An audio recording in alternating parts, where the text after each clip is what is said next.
Today I have the pleasure of interviewing a great friend, I think, if I'm saying that appropriately. But Rudy, you're the owner of Arctic Spa Lethbridge and Energy Smart Canada, which, if I'm not mistaken, is alternative energy solutions. That's correct, So yes. like solar panels. What are all the things that are entailed on the alternative energy front? On the energy side, we're doing geothermal heating, cooling. Wow. We do solar, water heaters, consulting, full-fledged helping people to do net zero homes. That's awesome. Yeah. That's awesome. So what got you into, I guess, both lines of business? Yeah. How did you get in the entrepreneurial life? And maybe if you could talk to me a little bit about that. Absolutely. Actually, what happened, like, I used to be a truck driver. I actually came to Canada in 1988 to be a truck driver. And I enjoyed it, but the same company kind of forced me into sales, or it really encouraged me into sales. So I went into sales. I was a nutrition consultant, totally different line of work. But I really enjoyed the sales aspect for it and became extremely successful in the sales side. But it was too much stress for me, the line of work I did, right? So one day I just came across a magazine that all of a sudden I saw water on demand. Oh. And so I asked my brother, I said, remember in Germany we used to have the water on demand? How come nobody is selling them here? So we did some research and we found a guy in Vancouver that just started introducing water on demand to Canada. And so we called him up and he said, well, I just talked to a gentleman in Calgary that was interested, so you guys should partner up. And anyway, to make the story short, we met, we liked it, and I quit my job, cold turkey, gave him 2-week notice, and I was out of there, and I opened a business in my basement selling water on demand and Australian toilets. You were not messing around. No, and looking back, I always joke about it. I said, looking back, if I had a crystal ball to know what all would entail and what's involved to be self-employed, I would have never done it. Thank God I didn't have the crystal ball. I'm glad I'm here, but it sure was not an easy road sometimes. But anyway, I started in the basement, and we sold water on demand and low-flow toilets. Okay. And in no time, we noticed we had too much traffic, so we moved to a small office in downtown Lethbridge, and then a guy walked by one day and said that I heard that Arctic Spa wants to come to Lethbridge, and your name is Energy Smart Canada. They're the most efficient hot tub. You guys should partner up. I know my son is working there. And he said, I don't think so. I'm not going to sell hot tubs. I'm saving people money and by doing renewables, right? So we basically, we introduced water on demand to Alberta. We're the first company selling water on demand in Alberta, but the water heat itself was not enough to survive. Right. So I kind of fell for the idea, well, let's explore the options. So I went to Calgary, met the Arctic Spa guys, and they convinced me how amazing our Arctic Spa is. So I tried very low-key, brought one tub in, and fell in love with it, and just learned very fast how efficient they actually are. Right. And basically the rest is history. We've been with them now for 20 years. And we've been growing, been dealer of the year many times, and we love the product. But in the meantime, Arctic helped me to grow the energy side. Right. So we still have both companies. We're still. So Energy Smart is actually your first company. Energy Smart was first. Okay. Arctic Spa came afterwards. And yet here we are sitting in a well, be an empty hot tub. I think this is the coolest interview I've gotten to do so far. It's fun, right? Yeah. No, we definitely have been very fortunate, very thankful that we have grown a lot. Like, we definitely have gone from 2-3 people average now to around 20. So how many years did you own Energy Smart before Arctic? About a year. Okay, so about it was a year. fast. Yes, it was fairly early stage when it came to me and offered me that. So probably we started in 2001, and end of 2002 we introduced the first hot tub. Wow. And then in a matter of a few years, we didn't have space, so we moved to a bigger place. Yeah. We're crossed by Davis Pontiac there. Oh yeah. Okay. Where McNamara is now. That used to be our business for about 8 years. Really? Yeah. What years was that? That was like 2005, I believe. 4 we moved there. Okay. And 2011, I believe we moved here. Man, I don't know why I don't remember that. Yeah. Oh yeah, we were there for 7-8 years. Okay. Then we found this empty space, was just an empty warehouse. Right. And we found our one and renovated it and moved in here. Now we have 20,000+ square feet of building. So yeah, it's just So it only took, because when did you move here then? What year? 2012, if I'm right. Don't hold me, but I believe so, yeah. So you would have been the owner of Arctic Spa Lethbridge for how long at that point? About 10, 11 years. Okay. Yeah. So it took 11 years. Oh yeah. It took 11 years to get to... It takes a bit. Yeah. There's no overnight success. No, that's always the fun people think of. Even myself, like even though I thought it's going to jump, I know how to sell, and I'm going to jump into it, and I'll be successful in a year or two. Yep. No, it took me many years to build the clientele and that people trust you, and right. on and on. It takes a while. It's very rewarding to see that you have gone through it, but it's not that fast. No. No. Well, and I remember, so before we were recording, we were talking about customer service and I mean, not to throw like other entrepreneurs under the bus, but you're, at least from my visualness of seeing a lot of entrepreneurs, you're kind of one of the few guys that like really enjoys being customer facing on the floor, 100%. shaking hands, you know, like you're a relationship guy. Well, I would assume that played a role in building the company. Huge. It's huge for us. For me, I don't want to be here just for the money. I've said a million times, like if I were just for the money, I will do something else. Okay. Yeah. And I get very frustrated or in myself if I have an upset customer. Right. Nothing drives me more crazy than if somebody's not happy. Right. So for me, I believe I'm here to serve. I'm here to enjoy. So yeah. Work is not always fun every day, but it has to be fun most of the time. If you enjoy most of the time, but we have to be out there to take care of our customers. And I am very strong believe if I take care of my customers, they take care of me. Right. So we don't do a lot of advertisement. We don't do a lot of. We just really believe in word of mouth. We don't support, and it's a fun ride. Now I have over 5,000 clients, and there's maybe one or two that let's be fair. Maybe that I don't really care for that much, but. You can't. At the end of the day, you can't please absolutely everybody. I hate to say that, but no, you don't have. But majority are my friends. Yes. Majority have become my friends. So I'm very seldom in my office. I'm usually roaming on the floor here somewhere and say hi to people because I enjoy my clients. I thank them for giving me an opportunity to have a business. So without them, I have nothing. That's a pretty powerful statement, though. Like, I think there's lots of people that get caught up in. Don't get me wrong, I think building systems is important. I'm a big systems guy, so I get it, but the importance of just getting face to face with someone, talking to them on a real level, on a level that they understand that you care, and that you're not just, like in your case, you're not just another hot tub place, you're not just another renewables or energy efficiency business. It's like you truly care about the outcome of that person, that they're treated right. There's always a saying that it's never about the money unless it is about the money, and it's only up the money, right? Well, I feel the same way in customers and as entrepreneurs. If I go into business just because of the money, it's going to be a tough business. Right. Because you always worry about just the money. Yep. Nobody goes into business to not make money. Don't get me wrong. And profit is not a bad word. No. But if you go into the business of more than just the money, I think it's much more rewarding. And same with I'm not scared to sell high-end stuff. Right. I like to sell good stuff. I don't want to sell junk. Yep. And most people they're willing to pay extra if they know the value. Yep. We don't want to go and upsell anybody, but same token, if the value is there, they pay. That's right. Right? So I'm not scared to ask for it, but it has to be a value. You can't just ask for the sake of asking. We need to show them why they're paying for it, right? So I have a fun side story for you of someone that used to work for me. When he started with me, he was still in university. And obviously he was selling marketing products and advertising products. And I remember like he would struggle to sell anything, even though he was the kindest, he was the most caring individual.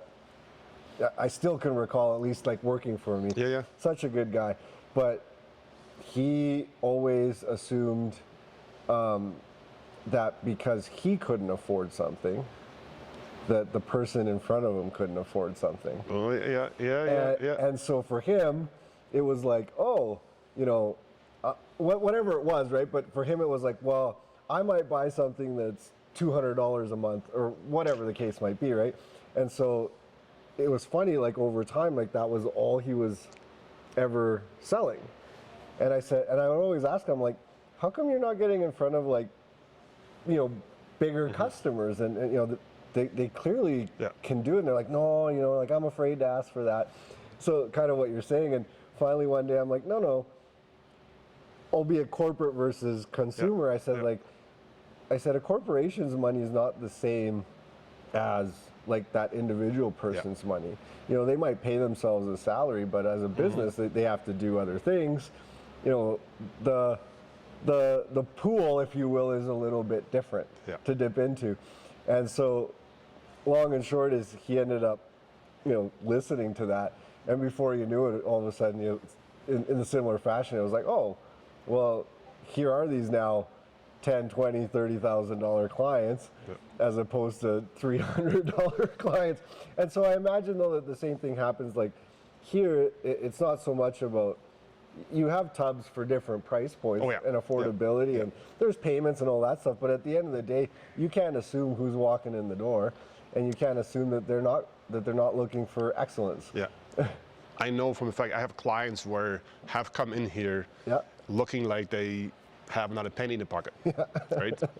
And I have a couple of clients, they purposely have done it. They told me later on. They come in here to not pretend to have money, and they end up buying a $40,000 hot tub.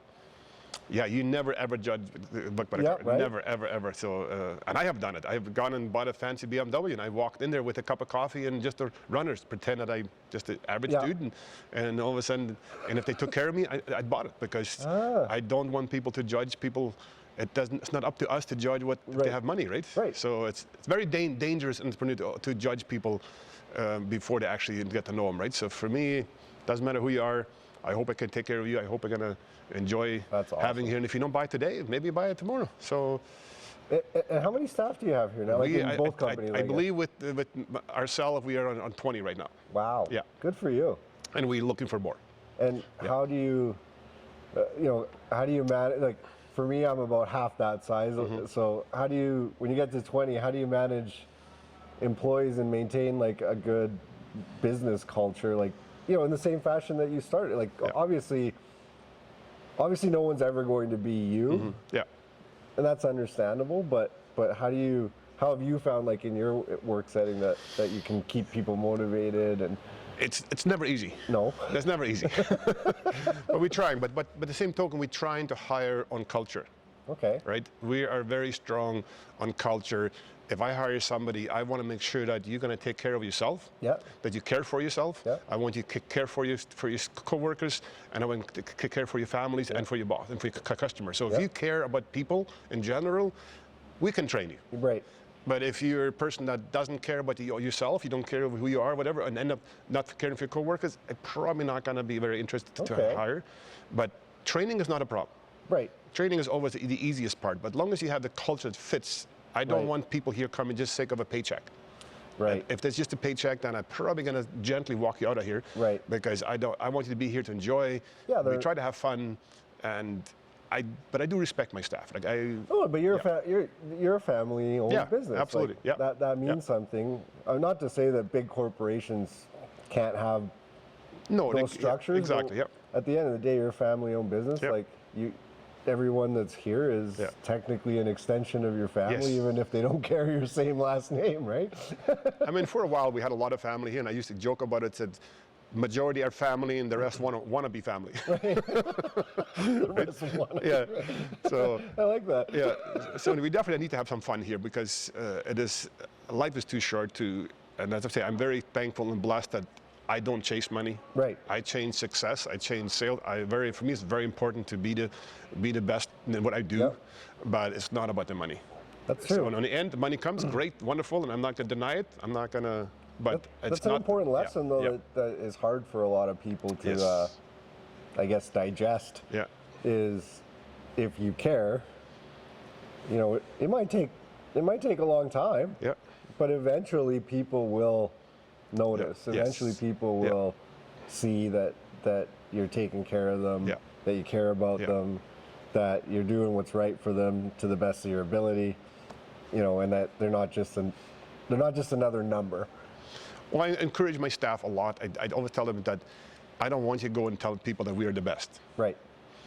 But I hope you do a service so well that a customer will say you're the best. Right. Right? Yeah. But actually going out there and promoting that we are the number one, we are the best, it's kind of, I think it's old school of advertisement. Yep. I don't want to do that. Yep. But I hope that a customer will come back and say you're the best. And we see it on a regular basis. We see it in our Google reviews and stuff that we see. So we're very thankful for that. And I really push and aim for that to have fun in life. Have fun. We're selling hot stuff. We're selling good stuff. You're selling some fun. You're selling relaxation and family time. We make people feel good. Well, I am biased because I have one of your hot dogs. Yes, so, and thank you. Appreciate that. And I enjoy it every single day. So I am like you from what you've shared with me. I use my hot tub every day. Yes. Without fail, unless I drain it and I'm cleaning it. But outside of that, it's in use every day. My daughter uses. She's 3. She uses it with me every day at nighttime, and I'm almost every morning and almost every evening in my hot tub. Good for you. Yes, I'm doing it twice a day, most days. Yes. So that's what keeps you looking. Oh yeah. There we go. Right. Yeah. So, testy question, I guess, but I think every business owner goes through trial and tribulation of some kind. Are you able to speak to me about maybe a time that was really challenging to overcome, whatever that looked like? Again, I think you don't have to get into super details. Yeah, appreciate it. No, if I would encourage anybody, if they want to go on be an entrepreneur or go on their own, I would probably just be a little more prepared. Okay. I jumped in with cold feet just because I thought I knew it, right? And I was probably because of the sales. Because the sales. I just thought I knew how to sell, so I'll just do it. Right. That was probably the toughest thing for me to overcome. All of a sudden, first of all, if you go on your own at a bank view, you're nothing. You have no credit. You have not. So all of a sudden, I had the best credit possible, but as soon as I went on my own, bank didn't look at me. Right. I was not prepared to start a business proper. Right. I would definitely encourage, get some more information, have a better business plan, have something, like that's why I said, if I didn't, my crystal ball idea, right? Now looking back, thank God I didn't, but at that time, I probably wouldn't want to go to the tough time I've gone the first few years. Yeah. I always fought very hard. I always found money to pay my staff. Right. But there's a lot of months where I did not have barely enough money to go buy groceries. Sure. So I've gone through a very, very tough financial time that I struggled through. I don't wish it on anybody else. No. But be prepared. Stuff happens. Being self-employed, stuff will happen probably. I think because when people start a business, and maybe you experienced the same thing when you started, but you're so excited. Yeah. There's so much energy that you feel like nothing could go wrong. Yeah, exactly. And then all of a sudden you get kicked in the gut real fast. Big time. When you realize, whoa, okay, it's not as pretty as I imagined in my head. It's not as easy as I imagined in my head. That changes pretty darn fast. Very fast. But at the same token, it's very rewarding to have gone through all that experience. I would definitely encourage people to try it if they have a plan. So don't be scared to try. Yeah. But be prepared to fail. Be prepared. Like I'd never gone bankrupt, but I technically have failed many times before. Sure. I had to go, and I'm a stubborn German. I never give up. So that's basically what my family kept saying. Like, you should never be here. But I'm here. Right. And I'm very happy we pulled through it. But the first few years, it was tough. Oh yeah. Yeah. I would add to your comment in saying, don't be afraid to look for private capital. Yes. There's actually a lot of people that, and I did it. Have private, that have money, for lack of a better way of saying it. They've done well for themselves, and doing a loan or investment with someone privately is still lucrative for them. Yes. And it can really, it can help propel, like, because, sometimes I know I was just doing an interview a couple weeks ago, and we were joking about I can't remember the number, but he said something along the lines of, you know, I went to the bank to borrow $1 million, and they said, well, do you have $1 million? And and he goes, well, no. He goes, well, then we're not lending you $1 million. And he's like, well, if I had $1 million, I wouldn't be coming to the bank. Exactly. Yeah. And I get, obviously that was, you know, an extreme example, but it is kind of true. Like, banks primarily, you know, they want to find how they can secure their investment, and privately that's not the case, but there's a little bit more flexibility. Well, and what I found is bankers, they have their rules, but they can still bend the rules. If you find the right person at the bank that cares for you, they're probably going to twist and turn a little bit and try to help you a little bit. But if you have somebody that doesn't care, they just shut you down. Like, I had some pretty bad experiences with some bankers. Right now, I'm very happy with my banker, and although I don't need as much money anymore than I used to, but still, it's very tough not to have the right backing. But I agree with you. I went to private. I went to some friends and said, hey, this is my dream, this is my idea, can you help me out? And people are helping gladly. There's less people out there who actually want you to be successful. Yeah, like they will believe in you. If you have, you know, if you have the right idea and and they trust you, and they have, like, they know what you bring to the table in terms of who you are as a person. It's actually pretty surprising how many people will invest in you, right? Not even in the business so much, but they'll invest in you. New business, usually you invest in people, not in. Well, it's like Shark Tank, right? You like Shark Tank or any of those. You know, a lot of the people that show up on that platform, like they really don't have any money. No. You know, they're looking for that investment injection so that they can really take it to the next level. But that's where most people are. Is they're looking for ways to find those private investors that'll help them, you know, get going. That's crazy. And so, obviously, you've done that yourself too. That's an explanation of that. But running a business like, I would imagine, like Arctic Spa, that's got to be pretty inventory heavy. Very heavy. So that has to be a challenge for maybe what some people wouldn't see on the back end of things, which is, you've got this big space, but this big space also has to carry the inventory that they see and they can touch and feel, so it requires a bigger footprint. And each one of these tubs, I'm assuming you also have to buy from the manufacturer. Everything pretty much that comes in here is usually paid for by the time it shows up here. Or if you do have term, you have a very short term. There's no hot tub guys, at least our guy, don't give you long-term finance and not a big finance. So they basically just offered us the best price, and we have to basically pay ahead of time. Like I always say, pretty much 48 hours before it gets here, it's paid for. Good for you. Yeah, and we have a massive inventory. Yes, that was not over the years. We slowly grew obviously into it, but it was tough to have. Right now, I'm getting direct today, for example, I probably have 110 hot tubs here. Wow. So plus all the parts, plus all the other stuff. So it is it's a big operation.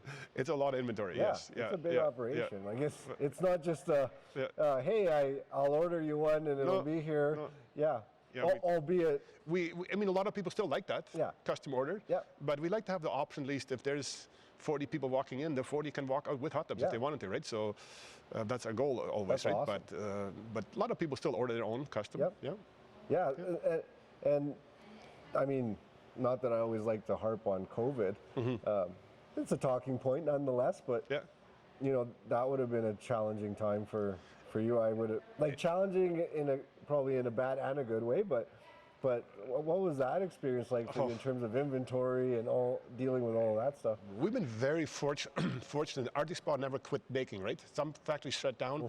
Arctic Spa never shut down, but demand was so much higher than we could supply. Right. So it was always tough to juggle and convince people to be patient, right? Right. So this customer waited for over a year.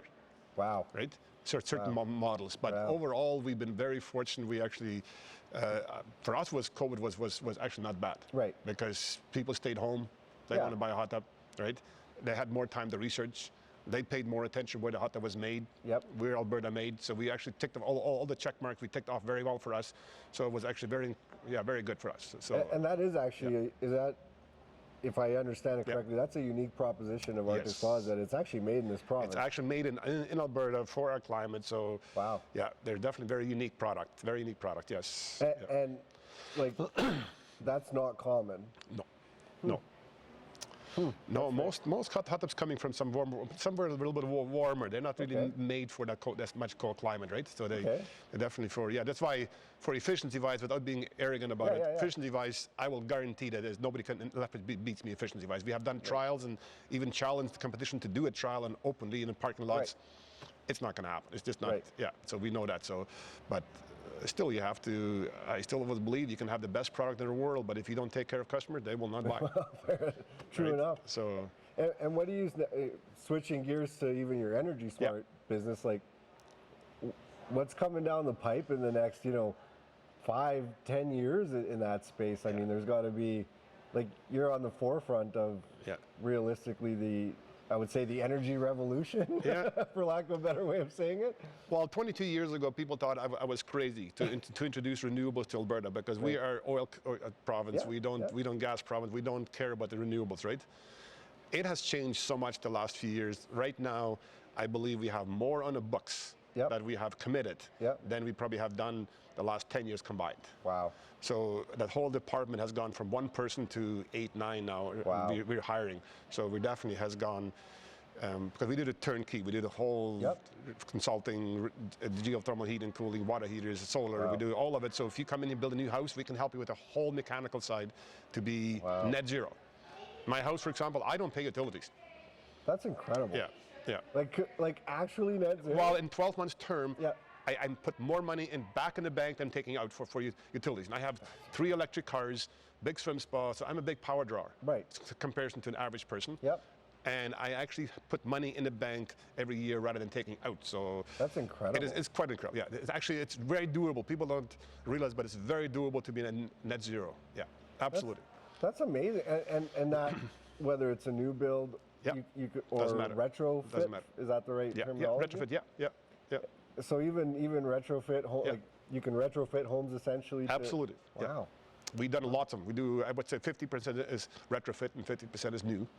That's incredible. And anytime you come to the point that you need a new furnace or new air conditioner or you want solar or whatever, we can do it all and take it totally off the gas line and we just convert it all over to renewables. Absolutely. Really? Yes.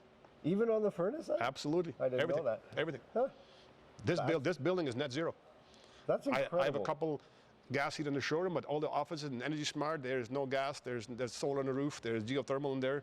We're completely net zero on the energy side. Yes. Okay, you surprised me on that one. That's awesome. Yeah.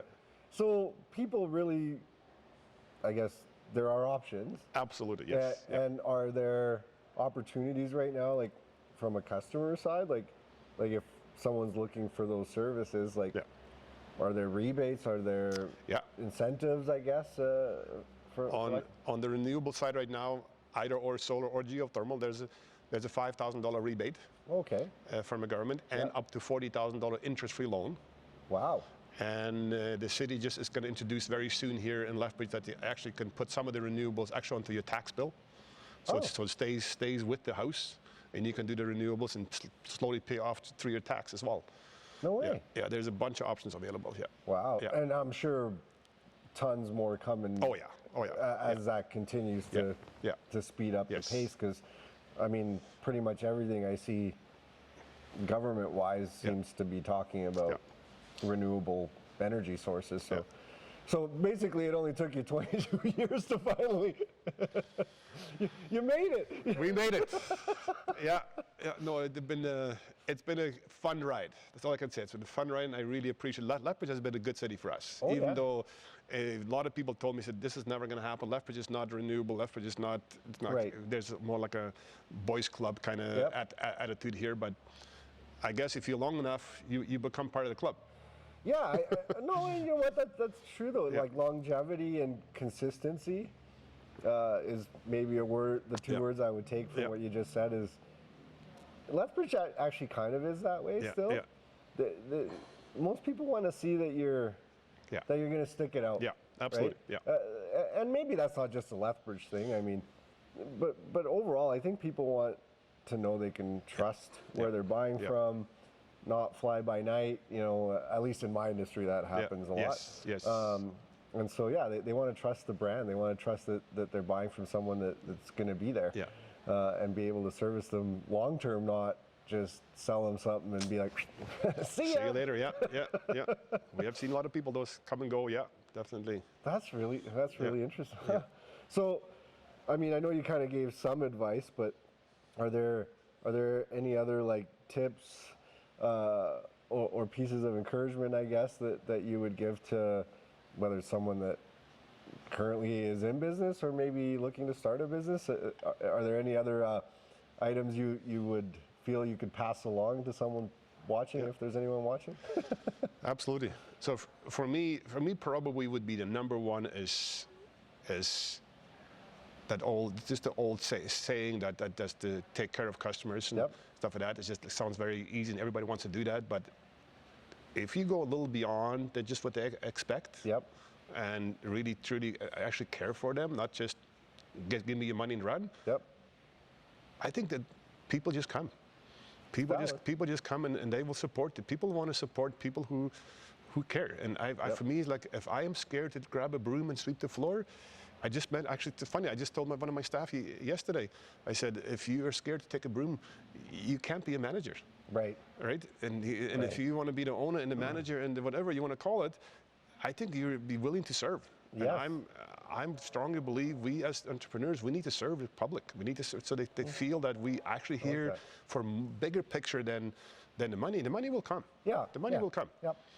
So I would encourage people just enjoy and take care of customers. It's so rewarding to have customers shake your hand and say thank you. But even staff, like when you're saying, hey, if they're watching the owner and he's picking up a broom, like that's leading by example, right? That's not hey, go clean that up. Like when they see that you're willing to do it, they're going to be more inclined to be like, I'm going to do it. If he does it, I'll do it. I had a staff not long ago. I had a staff member actually was new here, and I went and started sweeping the warehouse, and all of a sudden she asked the other staff, like, is that what he does here? He said, oh yeah, all the time. That's just part of it. so I don't do it to show off. I just enjoy it. I don't mind doing it. So I always believe if it's something I would not do, what does gives me the right to tell my staff to do it? Right. I mean, we can't always do it. That's why you have staff. But by the same token, if I refuse to do something, I don't think I have the right to ask my staff to do it. Yes. Yeah, and that's what you say. There's a difference. It's not. You have staff to do jobs for sure because it's required to kind of keep the machine going. But you're right. Like if you're not willing to do the same job if you had to, then it is. It just I don't believe in success to sitting in my office and just behind the book. I don't know. I say I don't judge anybody, but for me, I don't believe that's success. For me, success is to serve. To enjoy. That. Success is to serve. That's a good actual way of just phrasing it. Success is to serve. I like that. That's really powerful. Do you read any books? Do you listen to any podcasts? Oh, I don't read a lot, but I listen a lot of podcasts. Do you have a favorite that comes off the top of your head at all? Or? Well, personally, just for me, personally right now, I would probably say the book, The Untethered Soul. Untethered Soul? Untethered Soul, okay. That's probably more just for me. It's not so much the business side. It's more just for me how to learn how to relax, learn how to calm down and just take life more calmer and easy and let your mind be aware of what's going on. So that's probably my favorite book at the moment that I just did recently. So interesting. And so it's literally about like what's kind of the book about in general then? Is it maybe how to control your mind? Okay. How to listen to your mind and when to tell it to shut up or not, or because our mind is like 100 miles an hour all day long. Especially me, like I'm all day long. It's just me, myself, and I. We always fight. So we always going. I think that's entrepreneurial, like though, right? Like, cause it's true. Like you got a million things that you're thinking about. I never slow down. My whole family, everybody's always telling me, just slow down, really, slow down, really. So this book helped me at least to be a little more aware of what's going on, maybe. And just actually calm down a bit because we're getting up there with the age as well, right? So and I need to learn how to be a little more calmer. And enjoy those little moments too, right? Yeah. That's part of it too. Yeah. Sometimes when you're running a company or Yeah. you're, like you say, you're serving, which is good, but sometimes you forget to serve yourself. 100%. Yeah. And I think that's important too. Yeah. You know, finding a space, or I mean, whatever it looks like for someone, right? But having at least some kind of an outlet that allows them to decompress and unwind. Because I mean, entrepreneurship can drive you crazy. Oh. It can big time, but it's still very rewarding though. Yeah. Very rewarding. Yeah. I love it. I love it. Yeah, I wouldn't do it. I wouldn't go. I mean, kind of like what you said. If I knew what I knew, I don't know if I'd do it, but I wouldn't also go back. Yeah. And change it. And I do honestly believe, for a lot of my friends and even co-workers or customers I've heard about, I think people give up too fast. Okay. I do believe times get tough, they just back out. Right. I think that's when you shine, when you actually fight through the toughness. That's how you learn. That's how you build character. That's how you all of a sudden realize, oh my God, go for help. Go find some business people. I have gone through tons of business people saying, can we go for coffee? How do you do this? Like, I ask questions, like, how do you do this? How do you overcome this? Like, even to now, like, I still have, on a regular basis, I invite people even to my house. People come over and come for a glass of whiskey, and I talk business. How do you guys do it? And I think we need to ask more questions to really, because everybody has his own little twist. I don't think nobody is really right or wrong necessarily, but everybody has their own little twist. Some stuff that works really well for me, probably never going to work for you. Right. But if you don't know what I experienced, you have no idea.